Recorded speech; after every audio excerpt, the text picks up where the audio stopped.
Hemisferios. Con Javier Pascual. Buenas tardes, estimados seguidores del programa. Por este programa Hemisferio ya han pasado muchos ingenieros, emprendedores, especialistas en energía y en analítica de datos, pero ningún doctor en medicina, cuando es uno de los colectivos profesionales a los que todos nosotros les debemos mucho. La medicina, como todas las ciencias, ha avanzado de forma exponencial ayudada por la digitalización y las técnicas de diagnóstico, tanto que hoy en día cada vez está más especializada. Hoy tenemos en el programa un buen amigo mío, excelente en su especialidad, que además es quizá un poco especial. Esta especialidad, si como decíamos en muchas de otras especialidades médicas la tecnología y los nuevos medios de diagnóstico han impuesto profundos cambios que las hacen menos dependientes del criterio del especialista en cuestión, la psiquiatría, si bien ha avanzado mucho en tipos de tratamientos y en la forma de abordar la enfermedad, como ahora veremos, sigue siendo muy dependiente de la interpretación que un buen especialista pueda hacer del estado y evolución del paciente y de la confianza, sobre todo, y relación personal que pueda entablar con él. Para hablar de todo ello, en detalle, he invitado hoy a Hemisferios al doctor Francisco Llorente Martín, licenciado en Medicina y Cirugía por la Universidad Complutense de Madrid, que es máster en Psicología Médica y en Práctica Psiquiátrica. Estudió psicoanálisis con el profesor Hugo Bleismar y terapia sexual de pareja en la Asociación Española de Sexología Clínica. Adicionalmente, ha realizado, entre otros, estudios de medicina psicosomática, terapia electroconvulsiva, psiquiatría legal, hipnosis, psiquiogeriatría, entre otros. Ha participado en tareas docentes para médicos residentes, psicólogos PIR y otras disciplinas vinculadas a la psiquiatría. Como profesor también ha participado en los planes formativos de SM de alumnos de otras universidades como la UNED, la Universidad Juan Carlos I y la Universidad de Vitoria. Ha recibido la medalla de colegiado honorífico del Ilustre Colegio de Médicos de Madrid, el INCOMEM, por su trayectoria a lo largo de su carrera profesional. Buenas tardes, Paco, y gracias por asistir, Javier, a este programa. Muchas gracias por invitarme. Y gracias a ti por estar aquí y espero que disfrutes charlando conmigo sobre estos temas que tú y yo hemos hablado muchas veces, pero que son verdaderamente importantes e interesantes, ¿no?, para la sociedad. Las enfermedades mentales no desaparecen y yo creo que no van a desaparecer tampoco, porque son enfermedades que muchas veces se controlan con paliativos, pero que no desaparecen, ¿no? Cuando uno tiene una enfermedad mental no es tan fácil como otras dolencias, ¿no? Pues si te parece, como he comentado, la psiquiatría posiblemente es una de las especialidades que requieren de una gran vocación, ¿no? Si quieres nos cuentas un poco cómo se te ocurrió meterte a médico, si fue temprano, si fue sobre la marcha o fue algo que, no sé, que te sugirió alguna persona cercana a ti. Fue algo, en mi familia no había ningún médico y fue algo a instancias posiblemente de mis padres, sobre todo de mi padre, y en función del prestigio que cuando yo estaba acabando los estudios, pues tenían los estudios primarios, me refiero, o secundarios, el prestigio que tenían los médicos y la utilidad social, familiar, etcétera, que tenían los médicos. Entonces, a partir de ahí, empezó a suscitarme, digamos, la necesidad de elegir, en principio, elegir una carrera, algo que hacer a nivel de estudios, y de esa manera empecé. La vocación verdadera surgió a partir de primero, segundo de carrera. Es cuando decidiste hacerte psiquiatra ya.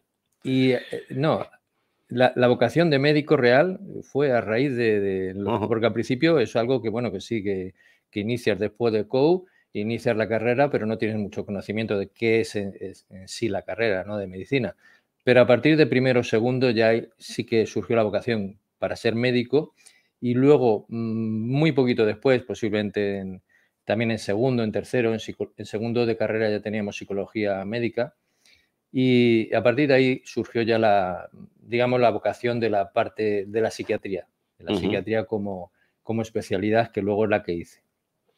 Pero bueno, todas las prácticas de medicina y todo esto y tal lo llevaste bien, ¿no? Porque hay mucha gente que cuando pasa por los quirófanos y ve operaciones, al final termina yéndose, ¿no? Muy bien, y de hecho me gustaba mucho la cirugía y podía haber acabado de cirujano, o sea, que si hubiera optado por esa rama. Bien distinto que hubiera sido, ¿no? Pero es un cambio radical, sí, y no me arrepiento. Desde luego es una de las especialidades posiblemente menos conocidas, un poco una especialidad que para muchos es un poco marginal, incluso entre compañeros, pues a veces lo han comentado, es una especialidad un poco distinta del resto. pero es apasionante, es una especialidad apasionante. Una cosa, ¿faltan psiquiatras, por curiosidad? Sí, faltan psiquiatras, como faltan también médicos en general, médicos, Ujú, y sobre todo de psiquiatría faltan muchos, muchísimos. ujú. Paco, desde el desconocimiento de hace muchos años, cuando la persona de calle a toda enfermedad mental, ¿verdad? Le llamaba locura y poco más, ¿no? Hasta hoy en día, la identificación de trastornos mentales, su catalogación y tratamiento han pasado por muchos estadios de evolución, ¿no? Seguro que a nuestros seguidores les gustaría saber de tu parte un poco de historia de estas catalogaciones y que hoy empiezan a ser más conocidas, ¿no? Hoy en día ya todo el mundo habla de trastornos bipolares y cosas de estas, ¿no? Esquizofrenia, neurosis, paranoias, pero bueno, yo creo que todavía, y además yo creo que esto ha cambiado también mucho, ¿no? Seguro que nos lo Sí, vas a comentar ahora, ¿no? sí, va cambiando a lo largo. La psiquiatría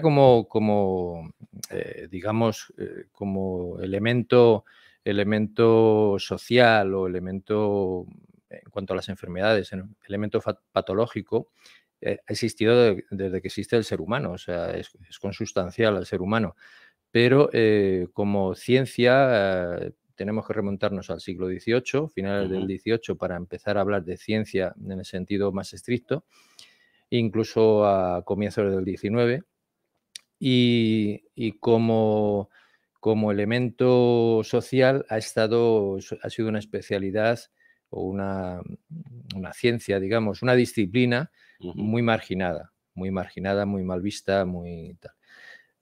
Porque las enfermedades mentales no estaban bien vistas, ¿no? Entiendo Claro, que los locos se les apartaba, las ha pasado por civilizaciones épocas, antiguas, ¿eh? ¿no? Las civilizaciones Los antiguas, bueno, apartaban. se los apartaba de la sociedad.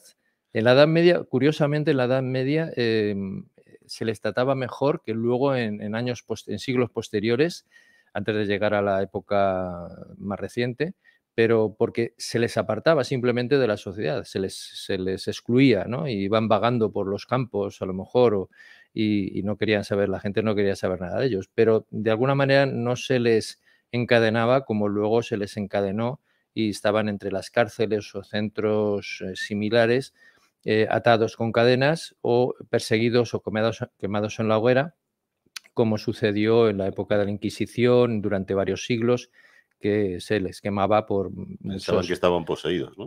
Exacto, la posesión diabólica era uno de los temas que consideraban que la enfermedad mental era cuestión del diablo y estaban poseídos por el diablo, ¿no? Y Ujú. eso la Inquisición lo perseguía duramente, ¿no?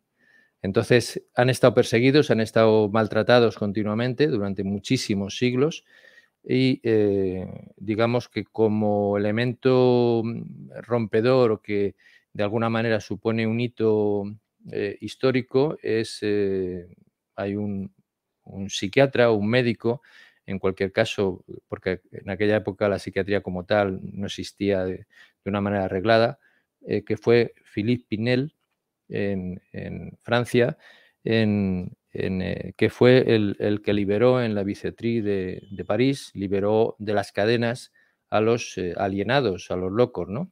Ujú. Y empezó a propugnar un tratamiento mucho más humano, mucho más Porque antes, perdona, no había tratamientos, o sí que se les daba productos o tratamiento, más bien era aislamiento. aislamiento, palos, persecuciones, etcétera, etcétera. O sea, no había en algunos casos sí había algunos tratamientos a base de hierbas o a base de pócimas de ese tipo o de alguna manera romper encantamientos realizaban las Madre las mía, pobre las gente. las denominadas brujas o que a su vez, luego eran perseguidas también como locas o como generadoras o que estar ahí en complicidad con espíritus malignos, etcétera, ¿no?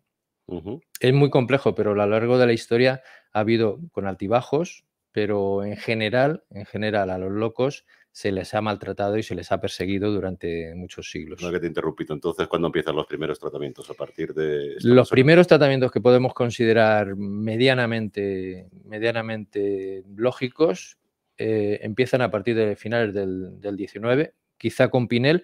Hay gente que dice que no fue Pinel el primero, sino fueron otros, pero bueno, al margen de la discusión un poco académica de si fueron unos u otros, a finales del siglo XIX del siglo XVIII fue cuando se empieza a, liberar un poco y a empezar con tratamientos simplemente humanos, simplemente con un tratamiento que no fuera basado en los demonios, en la religión, en los temas místicos, sino en algo más científico. O sea, se empieza a asimilar que estas personas tienen un problema, un trastorno, ¿no? En su forma de funcionar el cerebro, y que ¿no? eso de alguna manera se consideraba, pero bueno, se hablaba de los males de la bilis negra, que es la melancolía. La palabra melancolía es la bilis negra y se atribuía a una distorsión de los humores entre bilis negra y bilis amarilla y otras, el calor, el fuego, los elementos básicos también, todo eso estaba mezclado y de alguna manera la enfermedad estaba como distribuida por muchas partes del cuerpo. Por ejemplo, la histeria, que se consideraba movimientos del útero, por eso es el nombre histeria, ¿no? De hísteros, útero. Entonces, de alguna manera ahí se empieza a fijar, a finales del 18 y principios del 19, se empieza a fijar un poco que la enfermedad estaba en el cerebro, en alteraciones del cerebro. Y entonces eso ya supone un cambio y se empieza a pensar en algo más biológico y se empieza digamos, a desculpabilizar a los enfermos como causantes de la enfermedad, ¿no? Y bueno, no sé si la parte histórica... Cuéntanos un poco cómo se clasifican ahora, ¿no? Sí, desde hace ya muchos años, posiblemente los años 60 o así, empezaron a existir, o antes, desde luego, en el siglo XX, empezó a haber clasificaciones medianamente útiles a nivel científico. Y estaban lideradas inicialmente por la Organización Mundial de la Salud y posteriormente también por la APA, que no es la Asociación de Padres de Alumnos, sino la Asociación Psiquiátrica Americana, en este caso.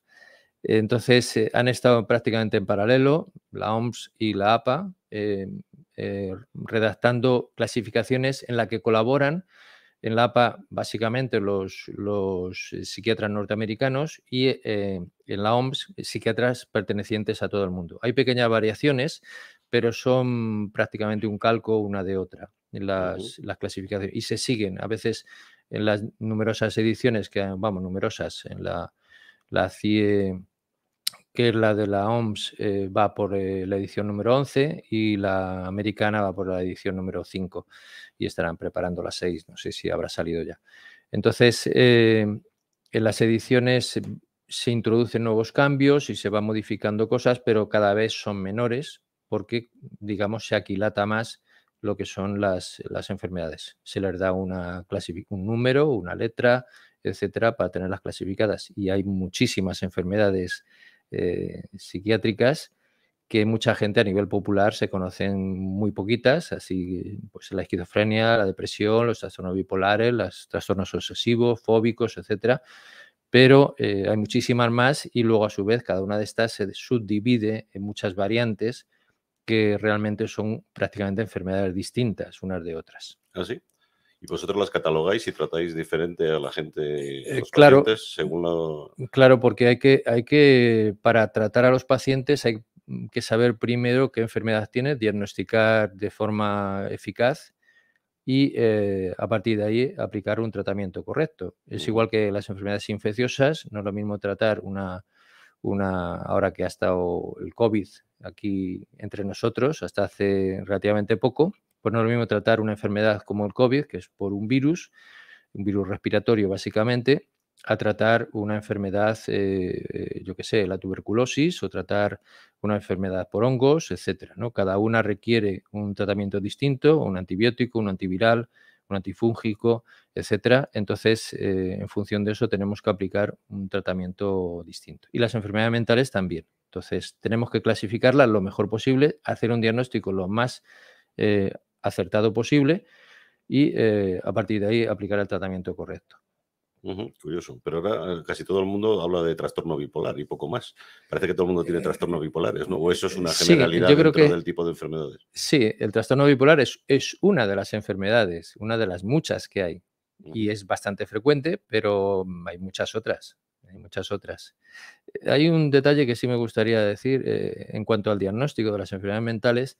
Los psiquiatras nos basamos básicamente en elementos observacionales, en la conducta del paciente, en aquello que dice el paciente o cómo se manifiesta, y en alteraciones como el sueño, la alimentación, las relaciones sociales, etcétera, porque no tenemos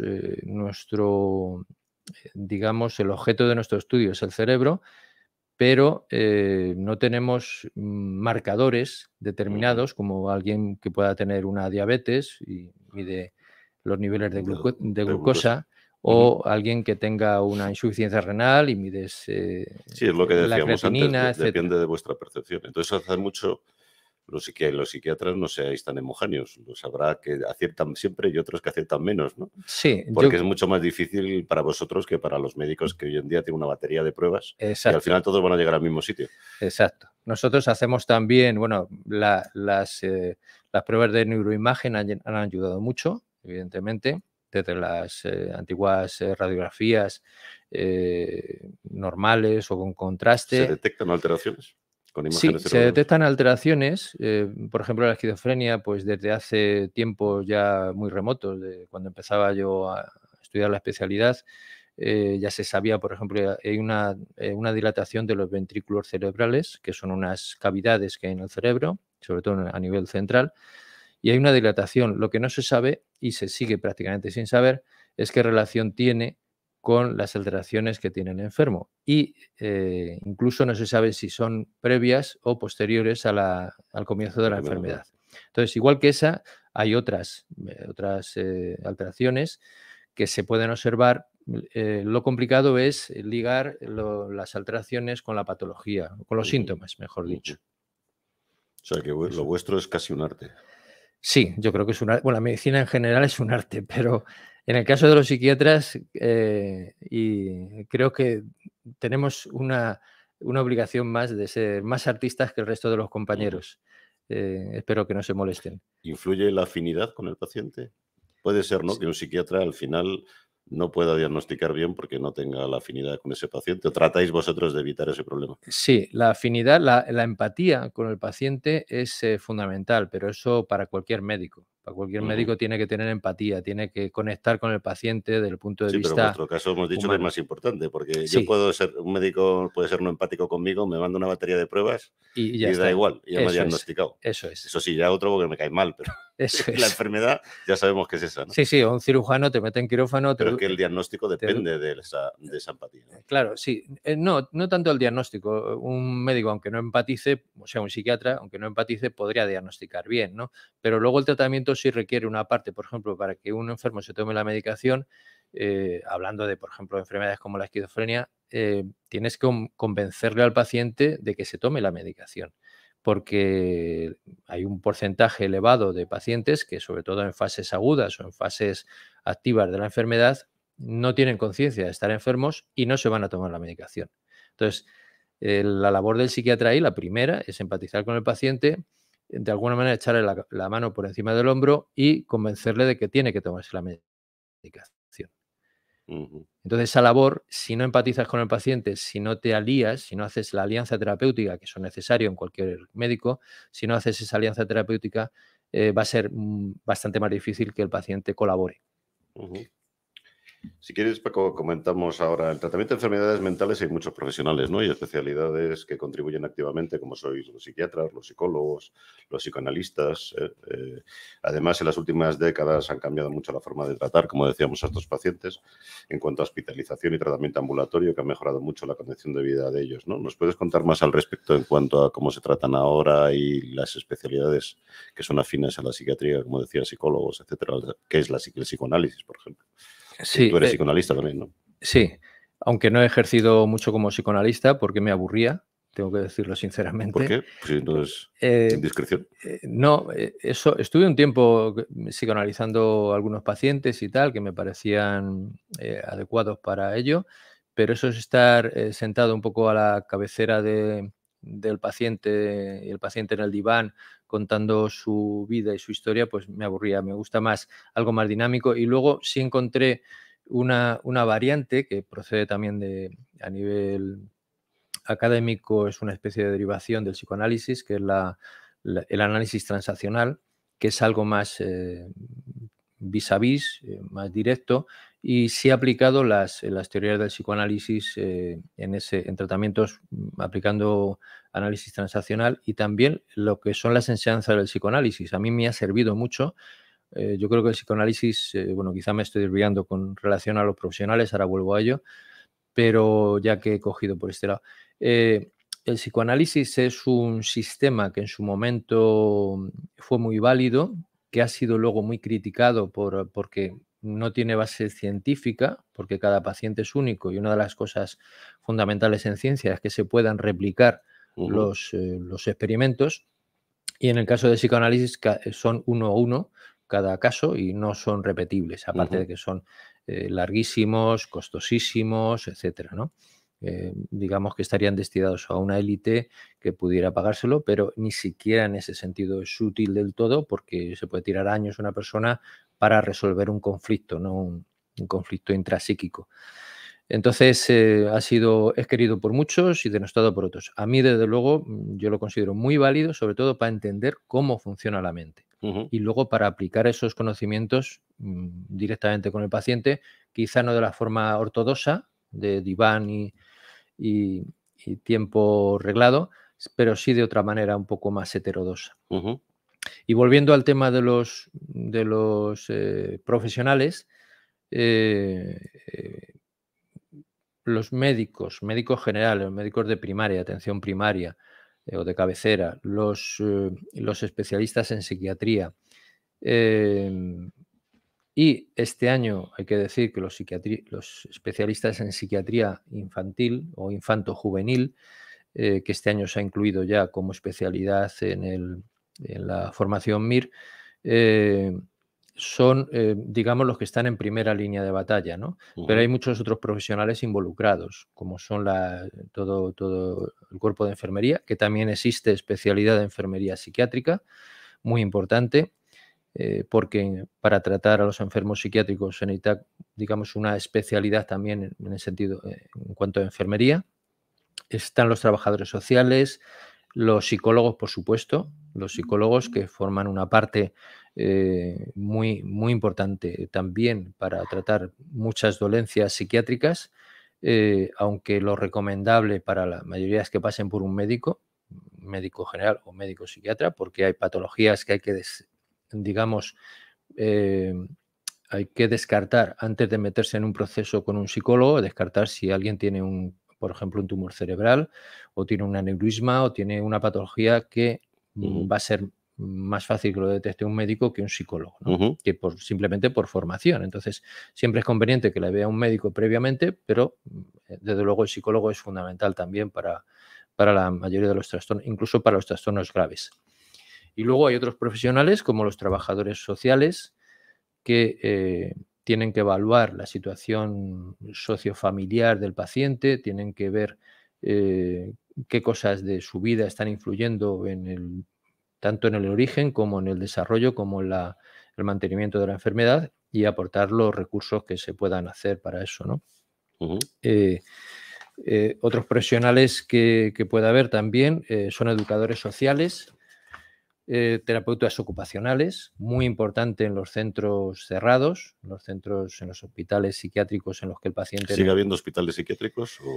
Sí, afortunadamente ahora hay hospitales psiquiátricos, como dice Javier, y no hay manicomios. Eso ha sido una evolución también histórica muy importante, quizá merezca la pena comentarlo. En los años 60, y se empezó en Estados Unidos, un movimiento de humanización de la psiquiatría, y fue a partir de denuncias de familiares de cómo estaban tratados en algunos hospitales psiquiátricos americanos los enfermos, ¿no? Y a partir de ahí empezó un movimiento que se llamó desinstitucionalización. Esa desinstitucionalización supuso un movimiento que se extendió a a todo el mundo. En España llegó alrededor de los años 80. En Madrid, Manuel Desviat, un psiquiatra muy reconocido, fue uno de los pioneros que empezó ese movimiento, o que avaló ese movimiento, y que fue de forma un poco así telegráfica, se podría decir, que era sacar a los enfermos psiquiátricos de los manicomios y humanizar los hospitales o los manicomios, hacerlos más humanos y hacerlos más participativos en cuanto a la familia, etc.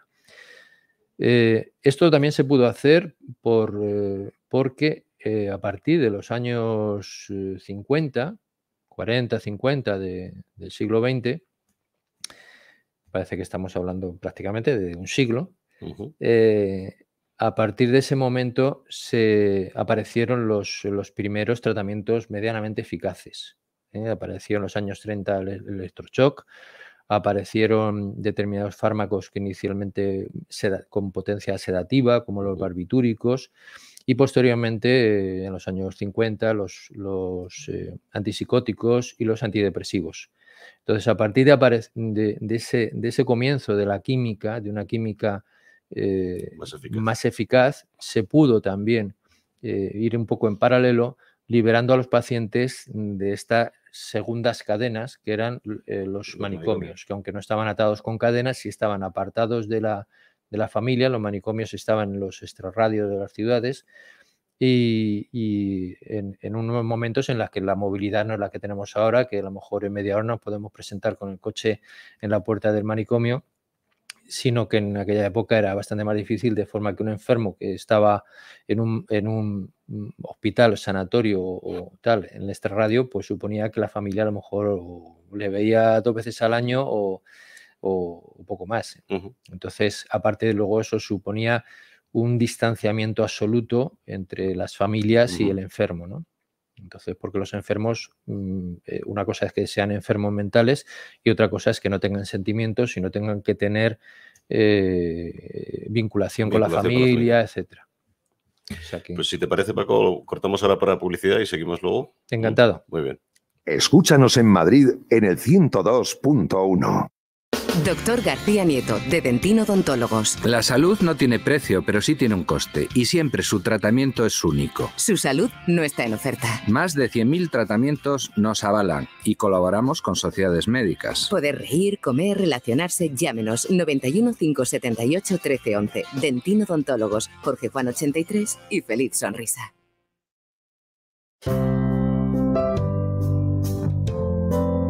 ¿Eres empresario, pymes o autónomos? Anúnciate con nosotros y forma parte de Decisión Radio. Ponte en contacto con nosotros al correo hola@decisionradio.com. Decídete por nosotros.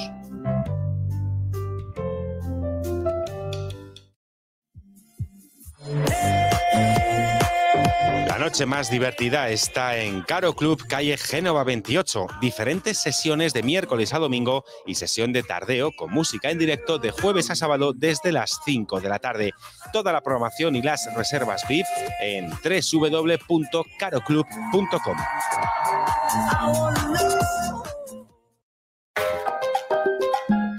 Paco Cecilio, moda que marca tendencia ofreciendo la mejor calidad al mejor precio. Paco Cecilio es un referente en la elegancia casual, pero con mucho estilo.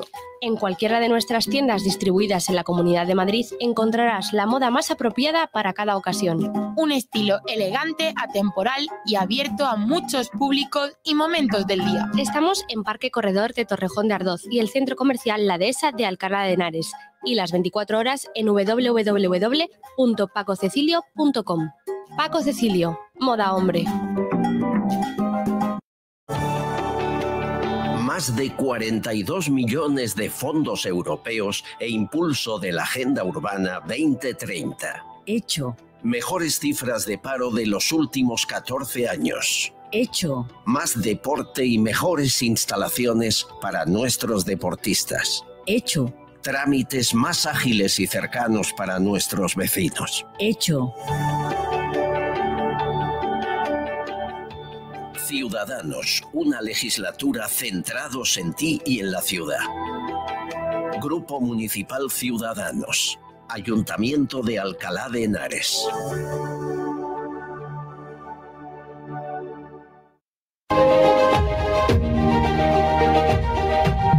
Diplomatic World Magazine, el nexo de unión entre diplomacia y empresa, con un desarrollo online y offline sin precedentes. Revista más progressive web app, la aplicación mensual actúa como punto referente en internacionalización, embajadas y actualidad.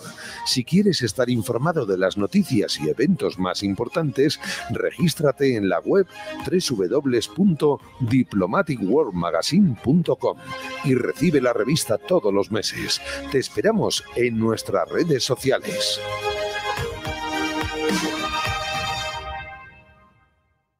Ya has tomado tu decisión y esta te define. Decisión Radio.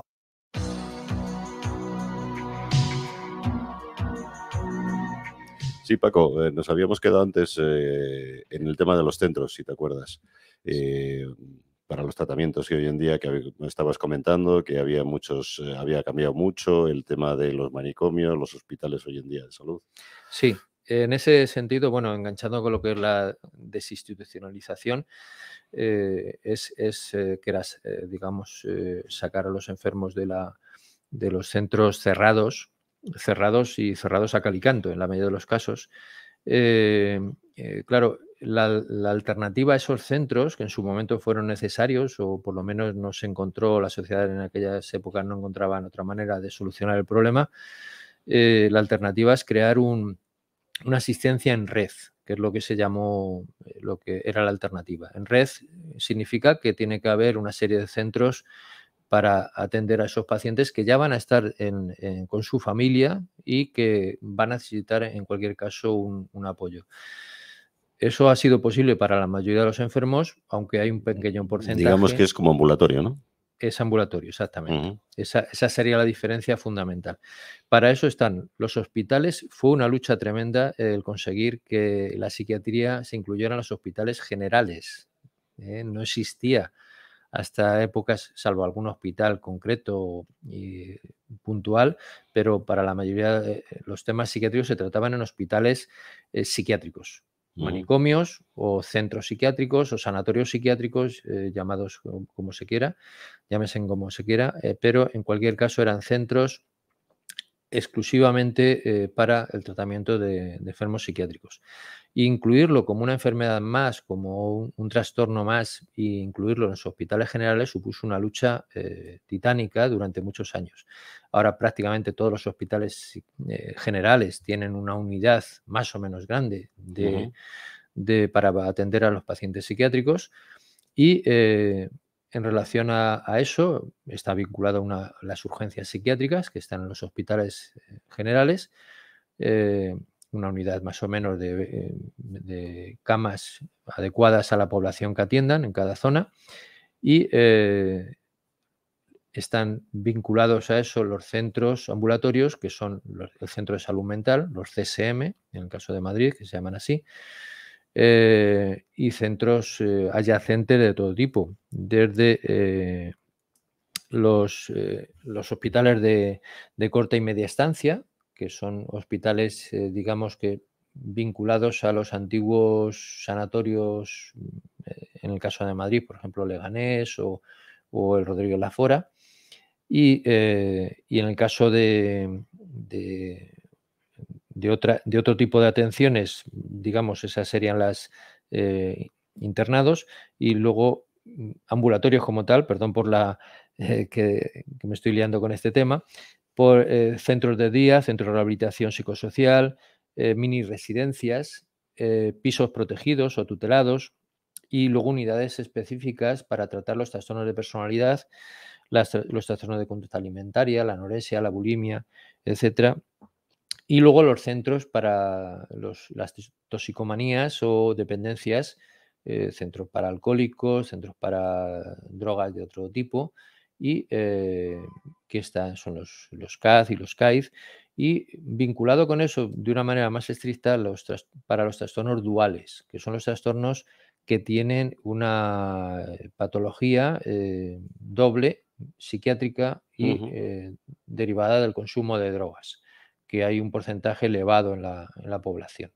Entonces, digamos, para resumir todo esto, tiene que haber un grupo de centros en red que atiendan a todas las variantes de la enfermedad mental. Tú puedes ir a un hospital general hoy en día y ellos van a diagnosticar y van a ver dónde tienes que proceder, dónde tienes que ir, si al final con un tratamiento puedes estar en plan ambulatorio o te pueden derivar a un piso compartido de estos tutelados que tú decías, ¿no? En general, sí, efectivamente, es así.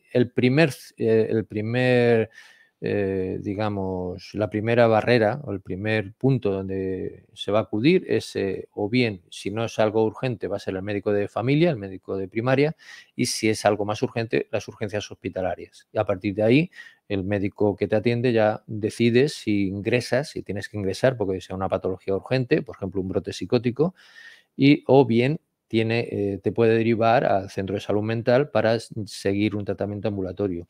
Y a partir de ahí, una vez evaluado y seguido, puede ya derivarte a unidades más específicas en función de la patología que presentes. En tu opinión, lo que conoces, me imagino, Madrid, etcétera, ¿esto está funcionando bien, correctamente? ¿O ha rodado ya el suficiente tiempo? Sí, yo creo que funciona bien en el sentido de los pacientes que están ya metidos en el ajo, digamos, ya están incluidos en el sistema para ser atendidos. El problema está en la cita previa. O sea, la atención, faltan muchísimos profesionales de todo tipo, con lo cual un paciente puede pedir cita y le pueden dar para varios meses cuando es algo... Eso en sí mismo es un trato inhumano y desde luego en Madrid, en otras localidades posiblemente también, pero en Madrid faltan muchísimos profesionales y las autoridades se tendrían que preocupar un poco de fomentar mucho más la salud mental y tratar más humanamente. No es un trato humano el tener un paciente esperando varios meses para ser atendido. Te voy a hacer una pregunta antes de pasar al siguiente capítulo. ¿Nacemos con enfermedad mental o se desarrollan después? Ambas cosas. Hay enfermedades que tienen una base biológica pura, genética.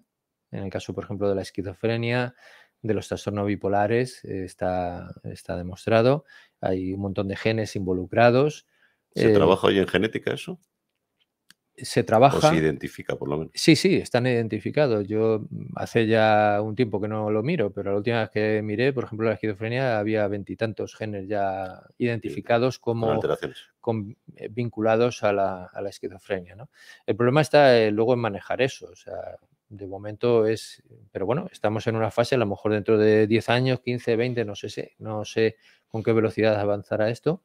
Se encuentra la manera de tratar ese asunto, ¿no? Pero bueno, desde luego se está investigando y se están llegando a, digamos, a un acercamiento mayor al conocimiento de lo que son las enfermedades. Y es esa parte biológica, por un lado, y luego hay una parte social, una parte, digamos, externa, que puede dar lugar a que la enfermedad se desarrolle. O queda latente, ¿no? O que es latente. Como curiosidad, recuerdo hace muchos años, cuando existía todavía la mili obligatoria, el servicio militar obligatorio. Yo recuerdo cuando empezaba a ejercer que un paciente, por ejemplo, llegaba, un jovencito y tal, había ido al servicio de la mili y a los 2 meses o así, o 3 meses, pues le habían dado de alta por la enfermedad porque había tenido un brote psicótico.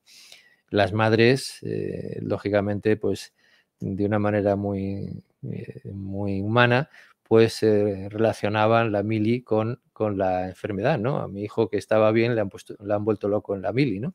Porque volvía con un brote psicótico y tenía que ingresar. Yo les decía, bueno, la mili como factor de estrés ha contribuido a que eso surgiera, pero la enfermedad estaba ahí. O sea, no podía haber sido, y de hecho es, a veces un desengaño amoroso, a veces un problema laboral, a veces un conflicto, una pelea con unos amigos. Cualquier factor estresante puede dar lugar a que en un momento dado surja un brote psicótico, por ejemplo. Pero no es la causa, no es la causa primigenia, no es la primera causa. Paco, si te parece, seguimos hablando del tema social, ¿no? Ha mejorado mucho, como tú estás contando, ¿no? El tema del tratamiento de estas enfermedades, pero esto sigue siendo un estigma, ¿no? Para la sociedad, ¿no? Es muy difícil encontrar gente corriente, ¿no? Ajena, que entienda o que comprenda este tipo de enfermo, ¿no? La gente normalmente sale corriendo y no quiere saber nada, ¿no? Sí. Le resulta incluso difícil, ¿no? Sí. El poder desenvolverse. Yo siempre digo que todos teníamos que tener cierta formación en este tipo de cosas, ¿no? Porque te puedes encontrar con pacientes de este estilo en cualquier momento y hay que saber tratarlos, no es una cosa de rechazarlos o huir de ellos, ¿no? Sí, ahora que se habla tanto de inclusión, digamos, de los distintos de personas, digamos, que no son el centro, o sea, digamos, no son la generalidad, digamos, de los que se apartan para lo que conozcan la curva de Gauss, los que están en los márgenes de la curva de Gauss, los distintos colectivos diferentes, por minusvalías físicas, sensoriales, por ejemplo, etcétera, que todo el mundo quiere incluirlos, etcétera. En los enfermos mentales posiblemente son de los que menos se han incluido a nivel social y de los que la gente sigue teniendo una cierta prevención, un cierto miedo. Siguen pensando que son peligrosos, que les van a hacer algo, etcétera. Eso me da pie para decir que por ejemplo, el tema es un bulo, que los enfermos mentales sean más violentos que otros que no son enfermos mentales. La violencia, por ejemplo, los enfermos mentales la sufren como víctimas mucho más que la generan. Es verdad que en algunos casos, en pleno brote, pues un paciente con una esquizofrenia, con un trastorno bipolar, etcétera, puede tener una conducta inadecuada, puede ser violento puntualmente, pero son excepciones. Eso sí, aparecen con letras muy gordas en los periódicos y en los medios de comunicación en general, y eso fomenta más el estigma. O sea, yo creo que hay los medios de comunicación, y ya engancho con eso también, tienen una labor, tienen que pulir, digamos, Para eso estamos aquí. Eso es. Creo que llaman algo así como los códigos de estilo o algo así, pues no poner esquizofrénico mata a tal, porque eso supone que están incluyendo a todos los esquizofrénicos, que el 99,99 son pacíficos y totalmente, excelentes personas, pues incluido posiblemente el que ha cometido un delito de ese tipo o un acto de ese tipo, porque estaba en brote, etcétera, y la mayoría son totalmente inofensivos, pero sufren ya ese estigma. En eso consiste el estigma. Paco, además una persona que está en un brote psicótico, lo que peor se puede hacer además es agredirle más, porque él va a reaccionar de una forma mucho más violenta. Claro. Lo que hay que hacer es tratar de calmarle y de entenderle y de controlarle. Pues para eso tenemos los que estamos bien, o relativamente bien, porque todos estamos un poco tocados, ¿no? Pero lo que estamos relativamente bien es entender qué le está pasando y tratar de empatizar con él, porque seguramente puedes calmarle. Sí. Pero evidentemente, si sales con un palo detrás de él, pues no vas a conseguir nada. Si te vas y le dejas que siga creciendo el problema, tampoco estás ayudando mucho, que también es lo que hacen muchos, ¿no? Dicen que se vaya y que le toque a otro, ¿no? Sí. Yo creo que hay que tratar de calmarlos, ¿no? Sí, desde luego, y sobre todo inicialmente utilizando la palabra, y puntualmente hay que realizar una contención mecánica, que lo llamamos profesionalmente, pero en esa contención no se le puede pegar al paciente. Entonces, eso siempre los hospitales, todo el personal está entrenado para... ¿Lo saben? Sí, lo saben, sí. ¿Y la policía también lo sabe? La policía no. La policía precisamente, yo me imagino que también en la formación como policía intentarán discernir cuando es un enfermo mental o no. Pero, yo, Paco, mi opinión, sinceramente, creo que muy pocas personas saben distinguir cuando una persona tiene un trastorno mental de que realmente es un tío muy agresivo, que tiene el mal día, ¿no? Y te quiere pegar una torta. Sí, sobre todo en Estados Unidos. Sinceramente no creo que haya muchos que se lo vemos continuamente en las noticias, que han matado, le han pegado 14 tiros a uno y resulta que era un enfermo mental, que estaba haciendo algo extraño, pero que la policía, tira de gatillo rápidamente y se lo cargan. Aquí en España es verdad que no suceden esas cosas, afortunadamente, pero sí que yo creo que faltaría formación para que para intentar distinguir cuando es un sujeto que es un delincuente o que tiene una actitud violenta y de base, pero porque es otro tipo de conducta con otra base, de lo que es un enfermo mental, que normalmente a poquito que se sepa es fácil distinguir. Pues si quieres, hablamos ahora un poco de la familia, ¿no? El tema familiar es un problema grave, ¿no? Es difícil de encajar, ¿no? Cuando descubres que un familiar tuyo tiene este tipo de enfermedad, ¿no? Y bueno, además luego vienen pues todos los temas legales asociados, etcétera. Sí. La familia, a partir de precisamente cuando ya se constituyó la red asistencial, de alguna manera ha tenido la posibilidad de participar mucho más. Primero, el paciente está en la familia le puede tratar, le ve comer, le ve dormir, le acompaña aquí o allá, le acompaña al médico, le controla la medicación, etcétera, etcétera. Y tiene un papel fundamental. Según qué paciente, la familia adopta y según qué familias adoptan unas posturas u otras. En general, para muchas familias es algo que lo desean tener al paciente con ellos, no excluirle, no tenerle ingresado en ningún sitio. Y luego hay familias quizá más desestructuradas, más problemáticas, con varios miembros de la familia enfermos con enfermedades mentales distintas, pero a veces... Esto se da a familias con varios... Sí, sí. Por ejemplo, la esquizofrenia, pues ahí y el trastorno bipolar, también el componente genético hace que tengas a veces en la familia más de un miembro con la enfermedad mental. Vamos, yo he conocido a lo largo de la actividad profesional muchas familias que, bueno, pues el padre o la madre eran esquizofrénicos y uno hijo o dos, o si eran 8, pues a lo mejor más o la mitad eran esquizofrénicos, ¿no? Madre mía, qué problema. Y la esquizofrenia concretamente, que es un 1% de la población, yo suelo decir a veces en alguna charla o eso, pues suelo decir, si aquí hay 100 personas, hay uno como mínimo que es esquizofrénico, que es una manera de entender muy bien el porcentaje, es un porcentaje alto. Eso no quiere decir que esa persona sea peligrosa ni nada, ni mucho menos, porque ya digo que concretamente la esquizofrenia, que es de las cosas más frecuentes, la mayoría se tratan muy bien y un porcentaje altísimo que se recuperan o incluso pueden trabajar, etcétera, ¿no? Pero a nivel estadístico sí que están ahí. Y ¿este tipo de personas pueden trabajar? Pueden trabajar y deben trabajar. Otra cosa es que, claro, necesitan una cierta ayuda o por lo menos que no se le pongan trabas, ¿no? Hay que tener en cuenta que, vamos a ver, hablando de la esquizofrenia es quizá lo que nos tenemos que centrar más si pueden o no pueden trabajar.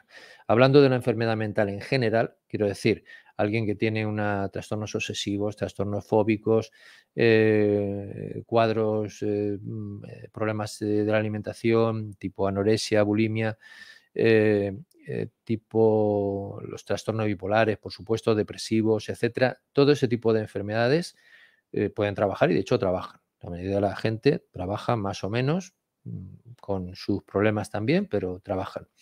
Y los cuadros psicóticos o los cuadros en los que está incluido alguna droga, alguna toxicomanía, o los trastornos duales que son que tienen ambos casos. Por ejemplo, alguien que consume cocaína y ha tenido un cuadro psicótico por la cocaína, etcétera, que es algo frecuente.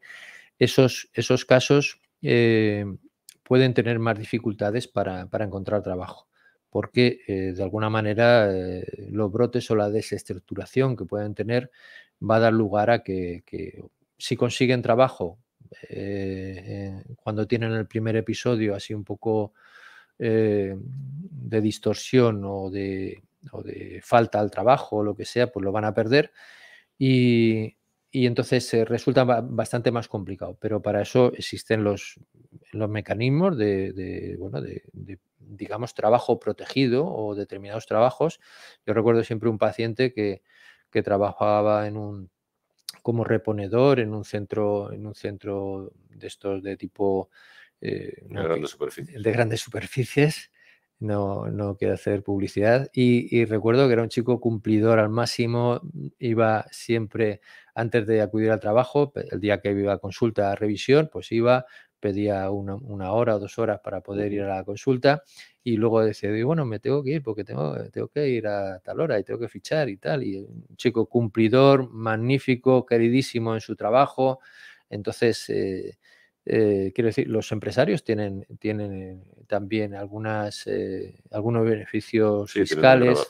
Es obligatorio además tener un número, si no tienes que pagar una cantidad. Una cantidad, pero que yo creo que son además productivos, o sea que son en la mayoría de los casos, habrá casos que no. Hagan tareas que pueden hacer y hacen tareas dependiendo de su formación, porque también la formación, hay pacientes que tienen una formación media o media alta incluso, y hay pacientes que, bueno, pues no pueden hacer eso y hacen labores más sencillas, pero tanto en un caso como en otro pueden trabajar, pueden y deben trabajar. Entonces, muy bien. Y además la terapia ocupacional también es importante, ¿no? La terapia ocupacional es, para aquellos casos que están ingresados, fundamental. En pacientes que están ingresados, porque si no el tiempo sería enorme. Y para aquellos casos que están en sistema ambulatorio, también los pacientes que no trabajan tienen que ir a algún sitio a hacer algo, porque si no, claro, 24 horas al día sin hacer nada, pues es muy, muy duro, ¿no? Entonces tienen que ocuparse y para eso están los centros de día, donde en aquellos lugares donde acuden a centros de día, allí hacen terapia ocupacional o hacen salidas, visitas a museos, visitas a parques o excursiones, etcétera, llevados por educadores sociales, trabajadores sociales, etcétera, que son los que les ayudan en ese campo más directo. Bueno, hemos visto la integración de la familia, yo creo que ahora mismo es mucho más fácil, ¿no? Con este sistema en red, sí. ¿no? Y luego están los temas legales, si te parece, porque me dicen que nos quedan 5 minutos. Bueno, pues quizá dar una pincelada sobre los temas legales. Hay, en general, los pacientes psiquiátricos, digamos, menos graves, porque había que hablar de enfermedad mental grave y enfermedad mental menos grave.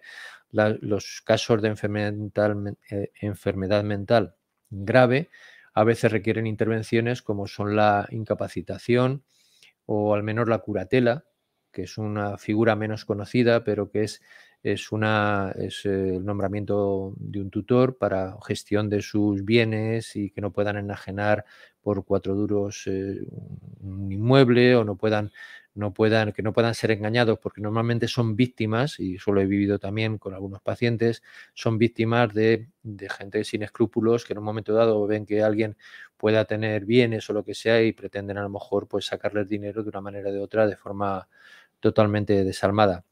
Estos son figuras que hay que ir al notario y sí, realmente tiene que ser a través de un juez, normalmente a propuesta o bien de la familia, colaboración con el psiquiatra, con informes, etcétera, y tiene que pasar por un juez porque de alguna manera supone privarle de alguno de los elementos de sus derechos civiles, ¿no? Y entonces se hace o bien la incapacitación, que supone de una manera total para la mayoría de las cosas, a nivel civil, o bien la curatela, que es sobre todo a nivel económico, para velar un poco por su economía. Esas serían las figuras principales a nivel de los pacientes psiquiátricos de enfermedad mental grave. El resto, en general, no necesita ningún tipo de ese asunto, nada más que, bueno, las familias velan un poco porque se les atienda y se cuiden en todos los sentidos, ¿no? Y quizá a nivel de las familias también las asociaciones, ha habido mucho asociacionismo también, hay muchas asociaciones que los familiares y enfermos conocen y que ayudan y luchan por conseguir más derechos a nivel social, quizá con eso, por ejemplo, hace unos años se permitió que los enfermos con una discapacidad psíquica pudieran votar. Yo creo que desde el punto de vista humano me parece lógico. No sé si eso a nivel electoral o a nivel social de ese tipo pueda tener alguna repercusión, pero me parece muy razonable que tengan ese derecho también. Pero si no están incapacitados, tienen todo el derecho al mundo. Por supuesto, si no están incapacitados, tienen todo el derecho, ¿no? Pero los incapacitados antes no lo tenían, ¿no? Entonces, y sobre todo hablando de el retraso mental, etcétera, ¿no? En algunos casos pues no lo tenían. Otra cosa es que voten o no voten, pero bueno, eso yo pienso que la repercusión en el sentido estadístico no va a tener una repercusión significativa, y sí lo tiene a nivel humano el que puedan ejercer ese derecho, ¿no? Pero vamos, como eso, tantas otras cosas que las familias propugnan también para conseguir centros, para conseguir más profesionales, para conseguir todo tipo de cosas que les puedan ayudar en todo el tema de ayudar al paciente enfermo que tienen. Muy bien, Paco. Pues todavía nos quedan muchas cosas en el tintero y se nos ha acabado el tiempo. Yo, si quieres, te propongo seguir otro día.